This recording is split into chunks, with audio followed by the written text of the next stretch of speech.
For you that have not seen me before, just very briefly, let me just tell you my story. I grew up in Idaho, farm country, southwest corner of Idaho. In fact, my father still lives on the old homestead where I grew up.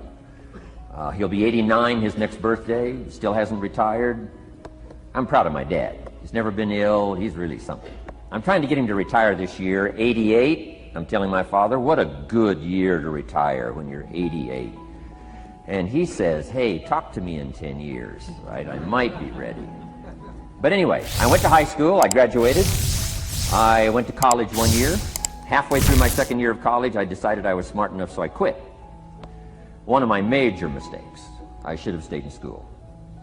But I thought, heck, I'm smart enough to get a job. That's what life's all about, right? Get a job, pay your bills, work hard, stay out of trouble, keep your fingers crossed, hope for the best. And I figured I was at least prepared to do that.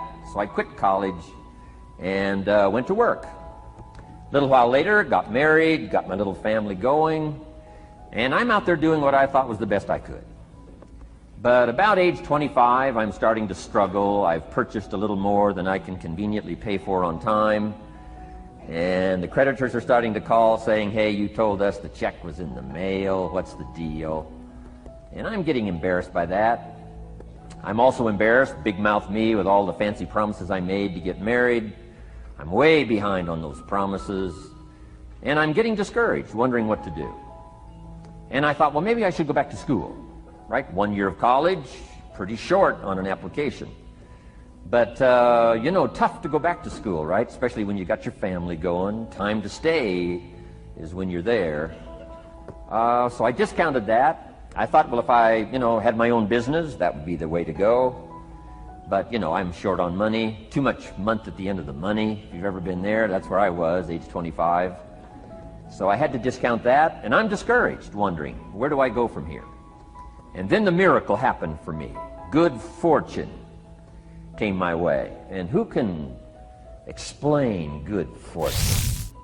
I don't know. Remarkable things that happen to you at a particular time. Sometimes it's just unexplainable how those things happen. One of my friends says, well, hey, things don't just happen. Things happen just. Another good note for your notes. Things don't just happen. Things happen just.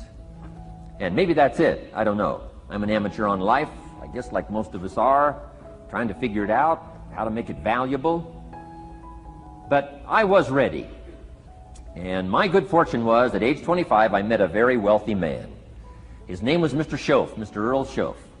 A friend of mine had gone to work for him, and he started telling me about this man. He said, you got to meet this man I've gone to work for. He's wealthy, but he's easy to talk to. And he's got a unique philosophy of life. And the more he kept talking about this man, I thought, well, I've got to meet this man. So sure enough, shortly after that, I had a chance to meet this remarkable wealthy man, and I was impressed. He was wealthy. Sure enough, he was easy to talk to. I was so intrigued, within a few minutes, I said to myself, if I could be like him, farm boy from Idaho, if I could be like him, I'd give anything. And then I thought, if I could just get around somebody like him, and if he would teach me what to do, I would be willing to learn. I'm coachable. And that was my good fortune. A few months later, this wealthy man that I met, Mr. Schoaf, took a liking to me, hired me, gave me a job. I went to work for him. And I spent the next 5 years in his employ. And then, unfortunately, he died at the end of that period, at age 49.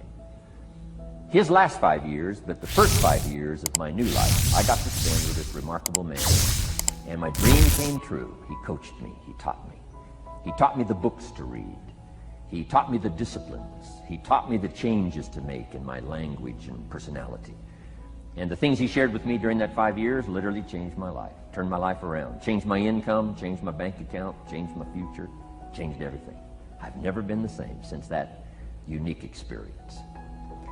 And I wish he was still alive today, Mr. Schoaf. I'm sure if he was alive today, especially after this seminar, Idaho Farm Boy makes it to Dallas-Fort Worth, full house, standing room only. Pretty awesome, I'm sure. If he was alive, I'd be calling him today saying, you won't believe what's happening to me. I've had a chance now to share with other people what you shared with me. But anyway, how I got here. 30 plus years ago, I was living in Beverly Hills, California.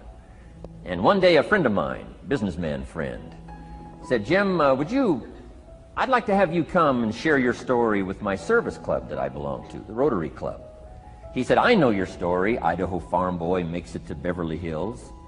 But he said, I think my club members would love to hear your story. He said, if I arranged one of our breakfast meetings, would you come tell your story? Just share a few thoughts. I said, okay. So I agreed to go give this breakfast talk.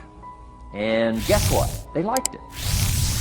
And my telephone rang. I got another call saying, we heard you've given your story and shared some ideas. Would you come talk to our club? First thing I know, I'm starting to devote a piece of my business time to giving these talks. And then one day, a businessman who'd heard my talk, I think 2 or 3 times, approached me and said, would you come and share that story and some thoughts with my management and salespeople? He said, I got this little company going. And he said, if you'd come tell your story to my organization, he said, I'd be happy to pay you. And I thought, wow, wouldn't that be something? So I agreed to go do it, and I got paid. Little did I know, another fortune was waiting for me to translate my ideas into talks and speeches and seminars. Now I've written some books. It's on cassette tape. Now I get to travel around the world. Last year I was in Japan and Israel, Spain, Mexico, Australia, New Zealand, France, Germany, Canada, and now Dallas, Fort Worth. So. Idaho farm boy gets to travel around the world and share his story, and here I am today. Anyway, it's almost too much for me to comprehend from where I started, raised in obscurity, in a little small farm community, and now to be here today is pretty awesome for me. So anyway, that's just a little bit about my story. My story is probably more intriguing for me than it is for you.